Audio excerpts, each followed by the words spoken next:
back to Rapid Fire, your weekly talk show about all things guns, freedom, Second Amendment, and self-defense. And I'm really happy to have on the line with us after a technical difficulty. We couldn't get her video on, but Leah Cole-Allen, who is running for Lieutenant Governor of Massachusetts. So welcome to the show. Leah, how are you today? Thanks, Toby. I am doing well. Happy to be here. Thanks for having me on. Yeah, no problem at all. And why don't you give everybody a quick elevator pitch about who you are and why it is you wanted to run for Lieutenant Governor? Okay, trying to be as quick as possible with this.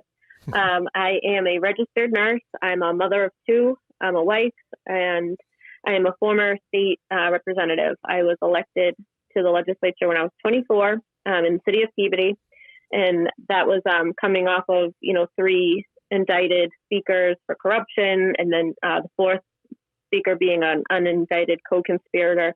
And then the governor at the time, Deval Patrick, wanted to raise taxes by $8 billion. So I just wanted to see more accountability in our state government, more transparency of where our tax dollars were going before we ever thought about raising taxes. So I ran kind of on pretty conservative values, definitely supporting the Second Amendment, trying to root out fraud in our welfare system, just making, like I said, state government accountable to the people. So I was elected at 24. I served about 2 terms as a state representative, and then I left to go back to my private life, which was a registered nurse. I worked at a local hospital. I worked through the pandemic. I worked while I was pregnant when there was no vaccine.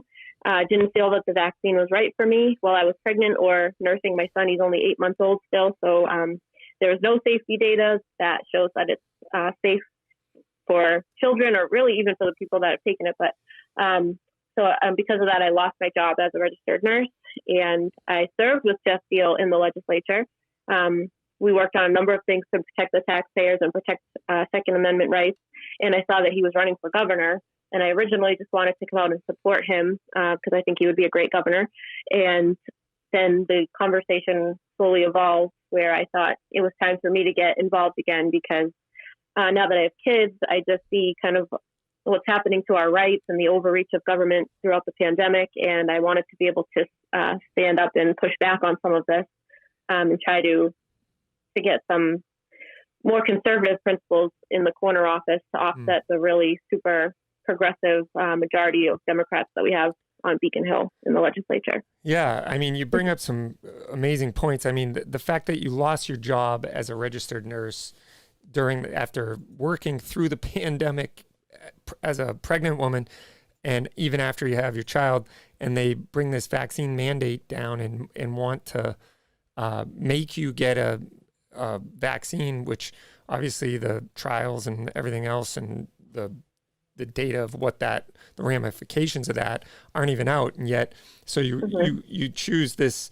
you make an intelligent decision on your own to do what's best for you and your family, and you get fired for it.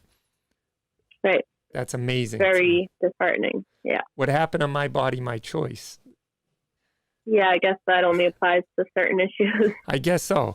But anyway, to steer this back on track, so you were in the legislature, and you said, you supported, the Second Amendment and whatnot. And obviously this is a Second Amendment show, and our listeners are very interested in, Second Amendment supporting politicians.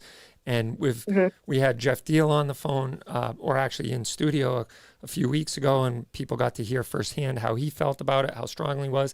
And he said that you also are a very strong, ardent supporter of the Second Amendment. And maybe you could just speak to that a little bit and tell us about your experience with that.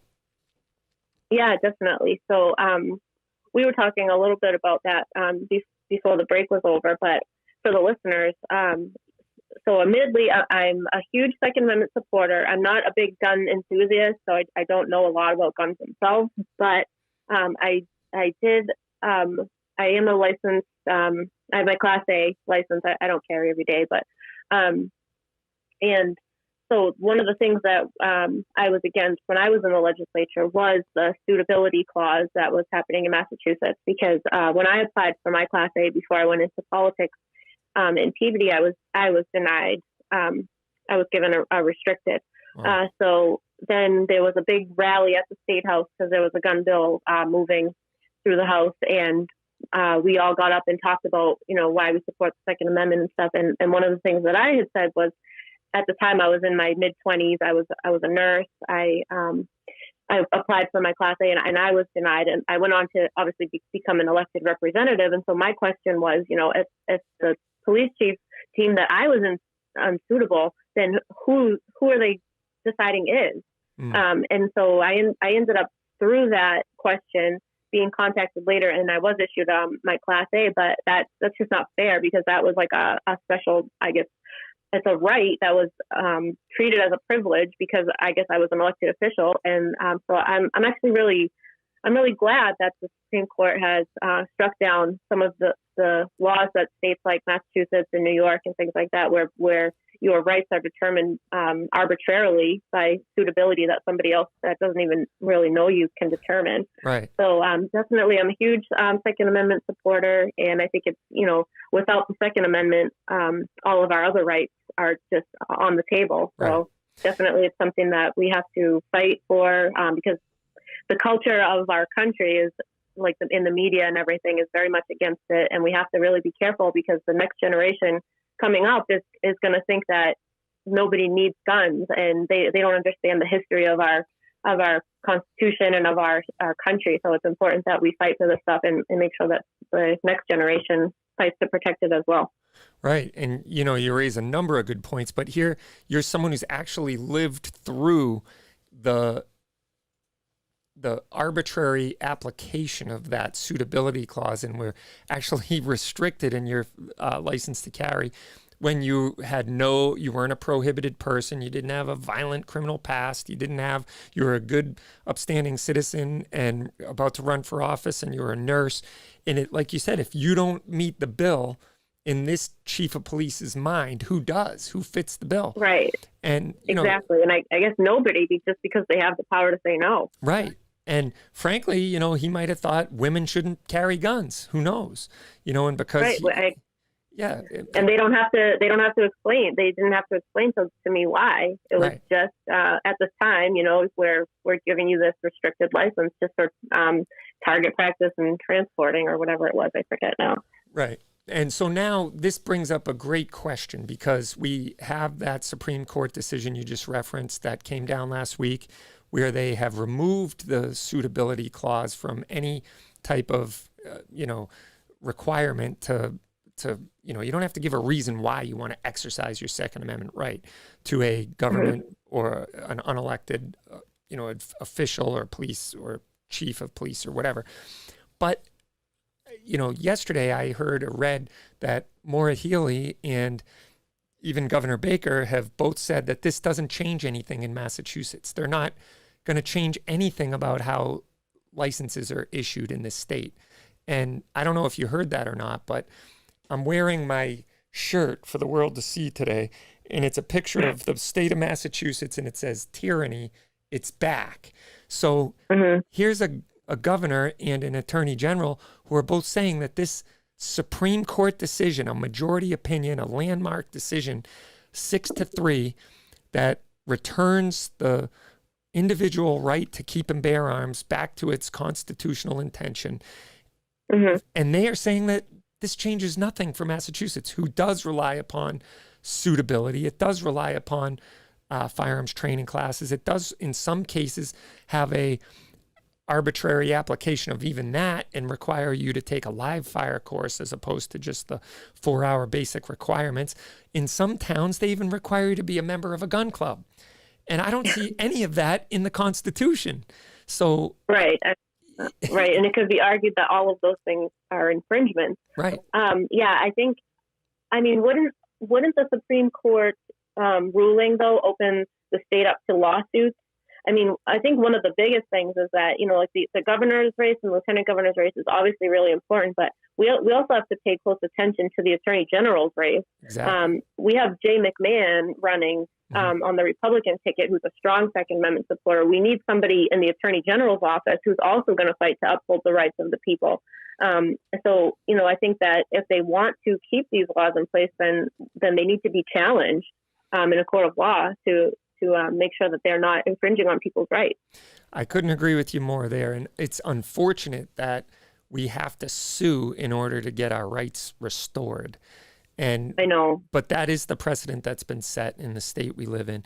And unfortunately, even you take a state like California and New Jersey, which are very hostile to individual freedom and right to keep and bear arms, but they even came out and said, okay, they've ordered their issuing licensing authorities to say you can no longer require suitability. But here in Massachusetts, we're digging our heels in and saying, this doesn't change anything. The way we do business here is going to continue. And hopefully, right. As you know, if you guys are elected to the corner office, that you can make some significant changes. And like you said, the Attorney General is an extremely important position because Maura Healey, when she was left up to her own druthers, I feel she acted as all three branches of the government. She acted as the executive branch, which she is. She acted as the legislative branch by creating new law in the interpretation of the assault weapons ban. And she acted as the judiciary by interpreting that law and how it's going to be applied. And I think that's very scary. Yeah, it's very scary. And everybody stood in the background and applauded and said, "Hey, good job, Maura." That's it's a horrible testament to the way that our civic education in this country has really broken down to the point that nobody knows their rights, nobody seems to care about them, nobody understands the importance of them.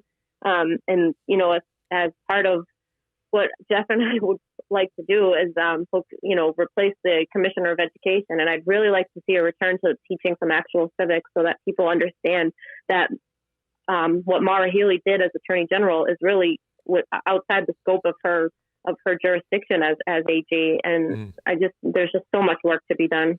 There really is, and we really hope that some significant changes will be made, and someone as extremist as Maura Healey does not make it into the corner office.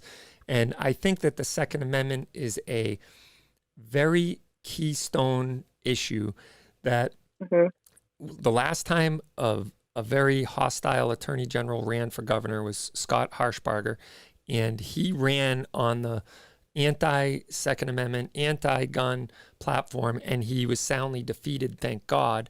And I believe we have this opportunity as well, as long as we keep shining the light of truth upon how hostile she is to our enumerated constitutional rights and isn't in her position of power to protect us against all those who are hostile against our Constitution and upholding her oath of office. She has violated her oath of office, and there's no doubt she'll continue to do that if she's elected. And I hope to God she's soundly defeated. But I think the Second Amendment is one of those issues that can really, because I believe the people of Massachusetts as a majority do believe in the right to keep and bear arms.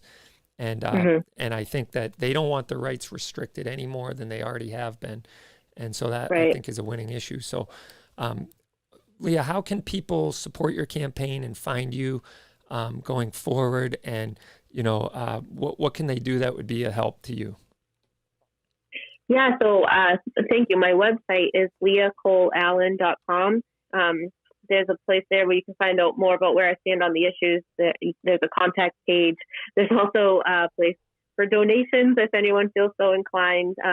We're up against a huge machine. Maura Healey has millions of dollars in her war chest, so we would be eternally grateful for that. But also, I'm on Facebook where I post updates and I answer messages through Facebook Messenger. So I would appreciate anybody just reaching out, even just to let me know that you're with us, because it just keeps us going to fight another day. So I really appreciate the time you've given me, Toby. Thank you. Yeah, no problem. And I definitely think that all of our enumerated rights are on the ballot this fall, and I know it's very cliche to say that, but you certainly have my vote, Leah, and I will do what we can to support and promote you, and I appreciate your time today, and we'll have to do it again sometime.